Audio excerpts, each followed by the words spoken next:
Welcome to our KUJH J699 show. I'm Natalie Sytek. And I'm Kieran Henderson. A recently renovated building in Overland Park aiming to preserve history. Now open to the public, visitors can see the new facility. What once stood as King Louis in the 1960s has now become a center for arts and heritage in Johnson County. Have saved the building. Certainly it's an iconic building built in the early 60s. It was the end of an era when King Louis closed in 2009. They learned to ice skate here. They went on their first date here. They used to come here for birthday parties. With a bowling alley, an ice skating rink, and billiards, King Louis had it all. But the building was getting old and needed several renovations. In 2014, the county decided to transform the building into something slightly different, but with the same idea in mind. Have certainly effectively repurposed this building. The Johnson County Arts and Heritage Center would be a place where people could gather and reminisce on the history of the county.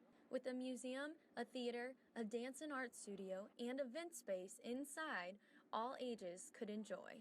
There's something here for everybody. And several visitors have come to the facility since it reopened in June. People are fascinated with how the building has maintained to preserve history. There's one family actually who lived in the electric house that's in the museum that came in to visit their old home. I really enjoyed this. It just took me back to the days when I was a lot younger than I am now. Every time I've come in here, I've learned something new about the building, about the county, about the community as a whole. I think we were both kind of struck by just learning so much about the local community through the history of the time here. It's really cool to see how the heritage has blended in with all of the new things that are coming in. Decades later, King Louis is still an icon of Overland Park that will forever be remembered. Reporting live from the Johnson County Arts and Heritage Center for KUJH, I'm Natalie Sytek. The Johnson County Arts and Heritage Center is open Monday through Friday from 9 a.m. to 9 p.m. and Saturday from 9 a.m. to 5 p.m. Violent crime is up 43% in Lawrence since 2015. An increase of over 100 crimes has pushed Lawrence into the 300 violent crimes total range for 2016. Dan Garrett was home during a break-in conducted by a homeless man who had been recruited to work on and clean the interior of his home. The first night I was sleeping there, and at 2 o'clock in the morning, the back door opens to the basement, and a man walked in my room and flicked on the light. And I shot out of bed, and I was able to register that it was one of the homeless people that had been cleaning our house. And I was, surprisingly more calm than I thought I would be in that situation, but I just, was like, what are you doing here? And he was like, it seemed to be, drugged out of his mind or drunk, and he was stumbling around, and he was like, I came to get something, and he's still coming towards my bed. And then my roommate's dog started barking and hit the door trying to get to me, but he couldn't. And then the guy just turned around and ran. And so I knew who he was. He was one of the workers, and I knew he was homeless at the time. And so what we found out that all the workers of the house left our back door unlocked and were coming in at night and roaming our house and stealing from us. That is scary stuff, and the positive that came out of that was no one was hurt, and the crew that was working for the landlord has since been replaced. Returning students might see a few changes to parts of campus when they come back for classes. Construction has changed many spots around the university. For the summer, construction has taken over campus.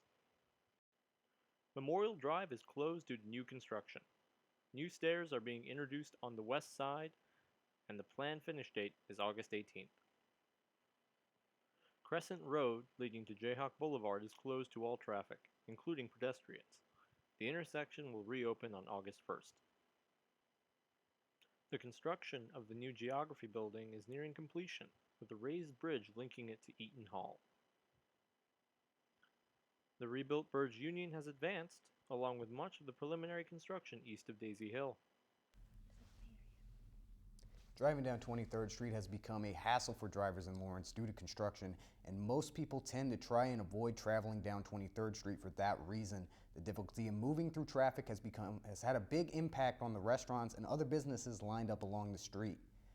Taco John's reported a 40% decrease in sales. The entrance and exit for the restaurant were blocked off by construction, and the construction crew was forced to build a new entrance for Taco John's customers to use so that the restaurant wouldn't lose all of its business and have some dedicated customers continue to drive sales.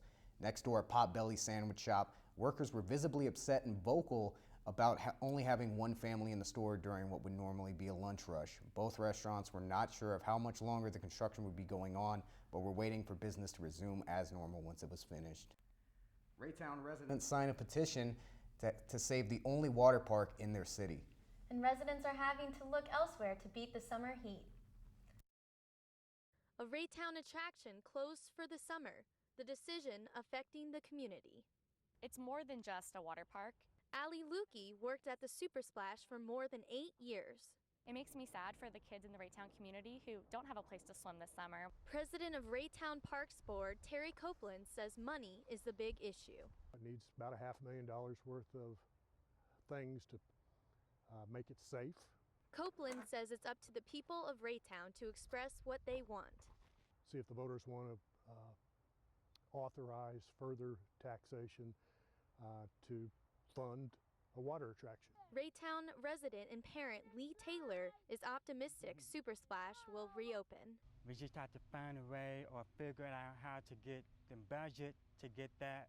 On the first day of summer, the crown jewel of Raytown abandoned. Reporting from Super Splash, I'm Natalie Sitek. Officials say it's possible Super Splash could reopen next season if a tax increase is implemented. Kansas may be in the center of the country, and seafood can sometimes be hard to come by. That is, unless you're on Mass Street in Lawrence. Christian Hardy gives us a look inside the Mass Street Fish House. My name's Keelan O'Boyle. We're at Mass Street Fish House in Rombar. I'm going to walk you through some of the oysters that we got in fresh this morning. So this is our Chesapeake oyster. Comes from the Chesapeake Bay. Basically, the way you shuck an oyster is you get it in a keyhole position just like that, and from there you literally just turn it like a key. Pops open, and it's called a bivalve, so there's 2 different valves. You kind of go across the top shell, break it loose, and then you kind of loosen up the bottom. So that's our Chesapeake. This is our Wellfleet oyster. Really easy to open. They've got that green kind of on the outside because it's grown in a really moss-heavy and algae-heavy environment. This one kind of has a green tint to it as well. So a couple of classic pairings that we do with the oysters. We've got our house-made cocktail sauce, which is ketchup, a couple other secret ingredients. So these are our oysters today. This is how you cook oysters. We're at 719 Massachusetts. Come down and try them out. They're fresh 5 days a week. We'll be right back with Sean Collins for sports right after this break. Stay with us.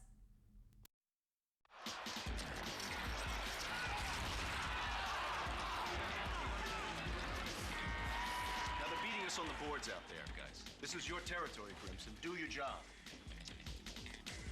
Grimson. Hello? Hi, honey. What? Now? All right. The itsy bitsy spider climbed up the water spout. Down came the rain and washed the spider out. Out came the sun and dried up all the rain. And the itsy bitsy spider climbed up the spout again. I love you, Daddy. I love you too, sweetheart.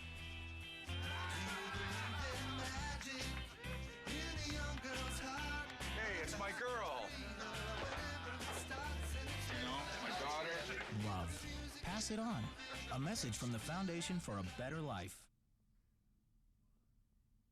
Welcome back. I'm Sean Collins giving you the update on sports. Last week, Thursday, Kansas basketball had a special night during the NBA draft. The former freshman forward Josh Jackson went 4th overall to the Phoenix Suns. The Naismith Player of the Year, Frank Mason, went 4th overall to the Sacramento Kings.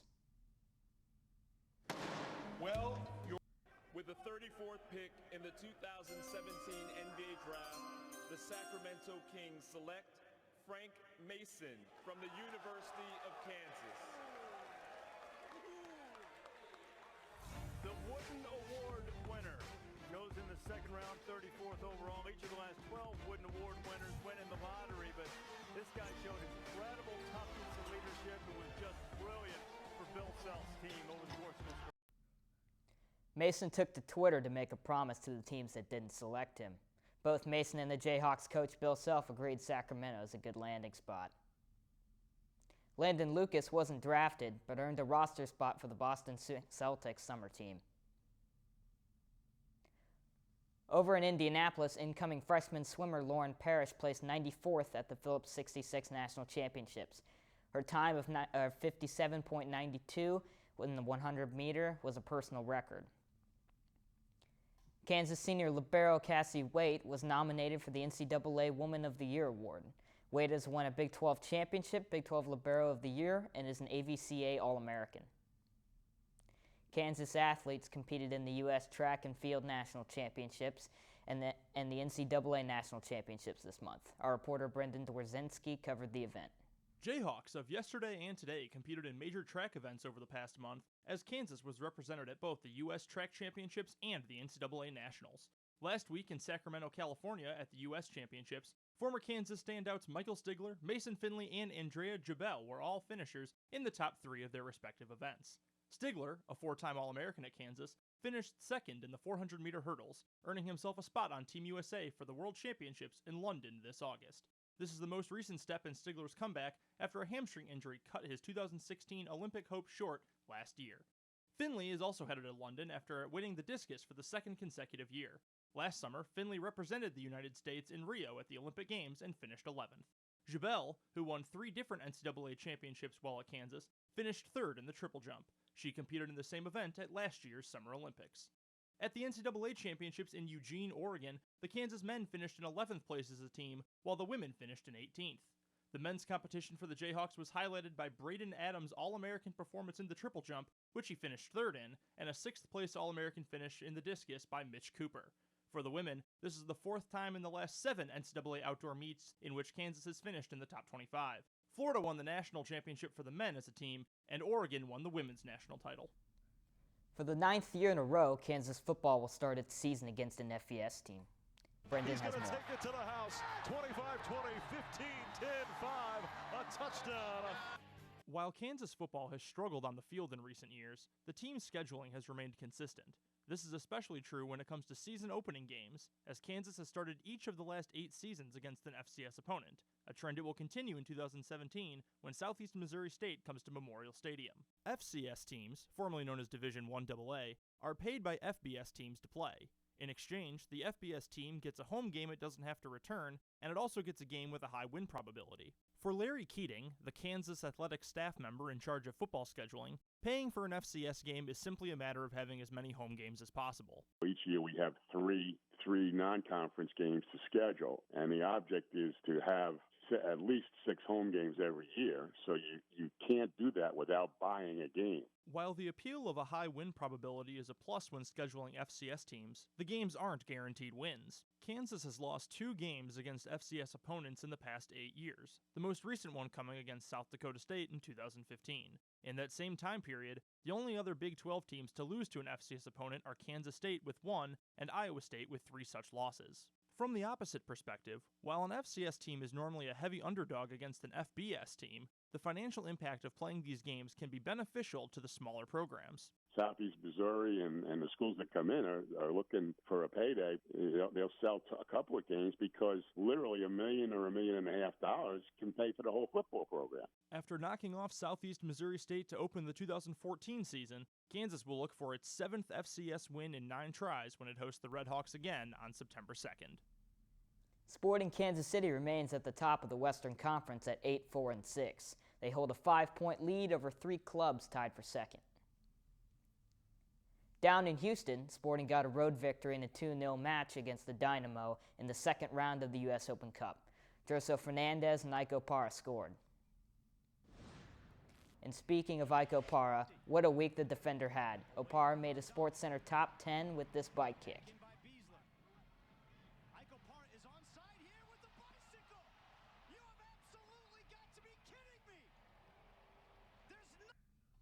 The Rec Center isn't losing money, but KU students are going elsewhere. The Rec Center is one of the university's staples for student entertainment and well-being. However, the introduction of the sports pavilion at Rock Chalk Park has drawn some Jayhawks away from the rec. Every recreation center in town is free and to use by the public, but with Rock Chalk Park, or with the Sports Pavilion primarily, that we wanted to make sure that people were Douglas County residents, because The rec doesn't lose money, as enrolled students are automatic members, but the 15-minute drive to Sports Pavilion is well worth it. I guarantee some people come here just because you guys have a turf soccer field, and like up there it's just on the basketball courts. And the track is a lot better up here. Rock Chalk Park thrives for the university in Douglas County. Change is the one constant in our lives, and so as we move forward, I'm sure there's other parts of the agreement and partnership that will be enhanced and looked at, but for now, I think everybody's happy with what we've got. That wraps it up for sports. Remember, Kansas football has 65 days until their first game. I'm Sean Collins. Back to you, Natalie. Thanks, Sean. It's 4th of July this weekend. So if you're traveling or just popping fireworks, just make sure that you stay safe and have fun this weekend. Thanks for watching our show. We'll see you next time.